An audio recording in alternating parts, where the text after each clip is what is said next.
Assalamualaikum warahmatullahi wabarakatuh. Perkenalkan, nama saya Jovan Caramanda dengan NPM D1C02347. Di sini saya akan menjelaskan apa itu etika dan hukum pers. Yang kedua adalah aturan yang menjadi dasar dalam hukum pers serta etika pers. Dan yang terakhir adalah jika pers tidak mematuhi aturan dan etika yang ada. Baik, yang pertama adalah etika dan hukum pers. Hukum pers di Indonesia diatur oleh Undang-Undang Nomor 40 tahun 1999 tentang pers, dalam kurung hukum pers. Hukum ini bertujuan untuk memberikan jaminan kemerdekaan pers, melindungi wartawan, dan menghilangkan intervensi pemerintah terhadap pers. Dan selanjutnya yaitu etika pers. Mencakup norma dan prinsip yang mengatur perilaku wartawan. Kode etik jurnalistik menetapkan standar seperti kejujuran, integritas, dan objektivitas dalam pelaporan. Baik, yang kedua yaitu aturan yang menjadi dasar dalam hukum pers serta etika pers. Aturan yang menjadi dasar dalam hukum pers di Indonesia terdiri dari beberapa undang-undang.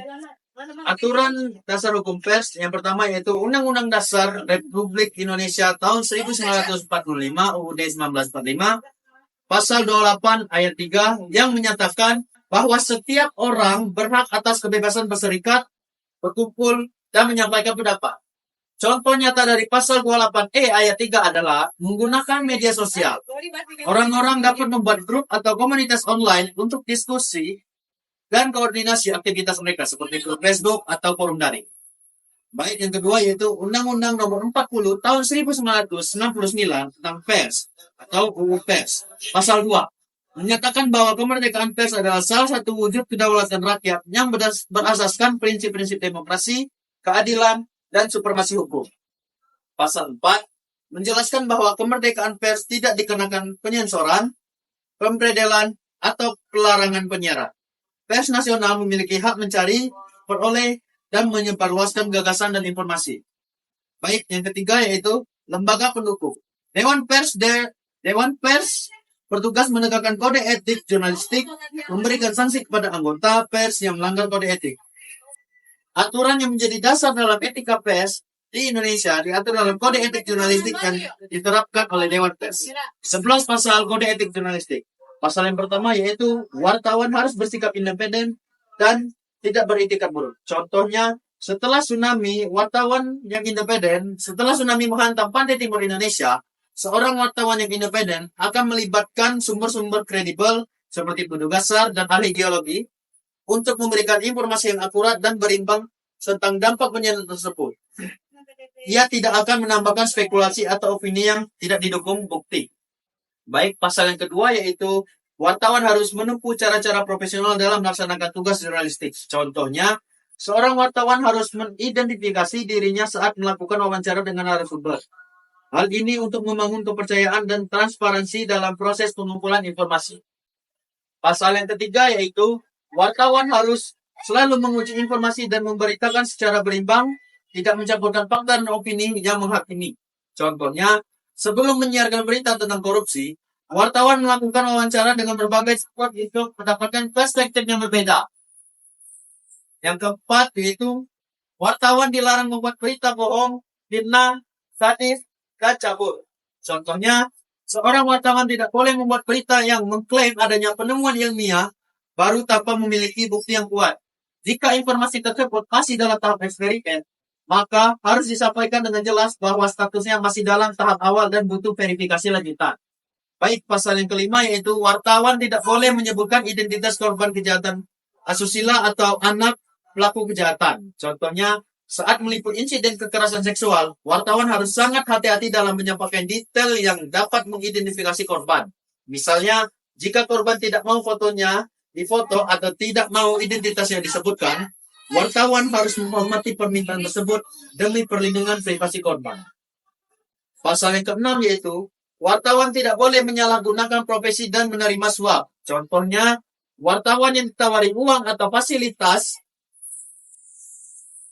oleh pihak tertentu untuk mempengaruhi isi berita harus menolak tawaran tersebut dan melaporkan tindakan tersebut kepada atasan atau lembaga terkait.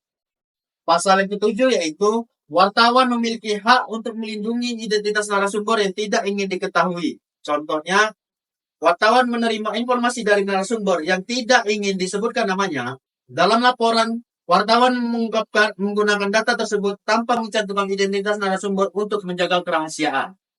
Pasal yang ke-8 yaitu, wartawan tidak boleh menulis atau menyiarkan berita berdasarkan prasangka atau diskriminasi. Contohnya, seorang wartawan melaporkan tentang protes yang terjadi di suatu daerah tanpa menunjukkan prasangka terhadap kelompok tertentu. Ia memastikan untuk menyajikan fakta dan perspektif dari semua pihak yang terlibat. Pasal yang ke-9 yaitu, wartawan menghormati hak narasumber kehidupan pribadinya, kecuali kepentingan publik. Contohnya, seorang wartawan yang mewawancarai seorang aktivis sosial harus berhati-hati dalam menyampaikan informasi pribadi seperti latar belakang keluarga atau kondisi kesehatan, kecuali jika informasi tersebut relevan dan disetujui untuk dipublikasikan. Pasal yang ke-10 yaitu, wartawan harus segera mencabut, meralat, dan memperbaiki berita yang keliru disertai permintaan maaf.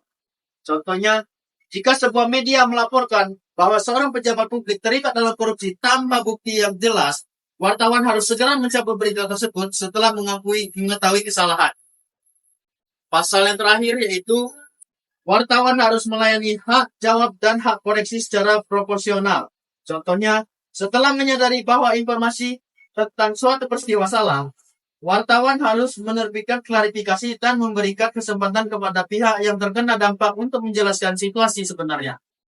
Baik, pertanyaan yang terakhir itu, jika pers tidak mematuhi aturan dan etika yang ada, jawabannya adalah, pelanggaran etika dapat merusak reputasi media, mengurangi kepercayaan publik, dan berdampak negatif pada hubungan dengan narasumber, serta masyarakat, dan juga dapat tuntutan hukum, sanksi moral, sesuai dengan peraturan yang ada. Baik, itu saja penyampaian dari saya. Apabila ada salah kata, saya mohon maaf. Kepada Tuhan saya mohon ampun. Saya akhiri. Wassalamualaikum warahmatullahi wabarakatuh.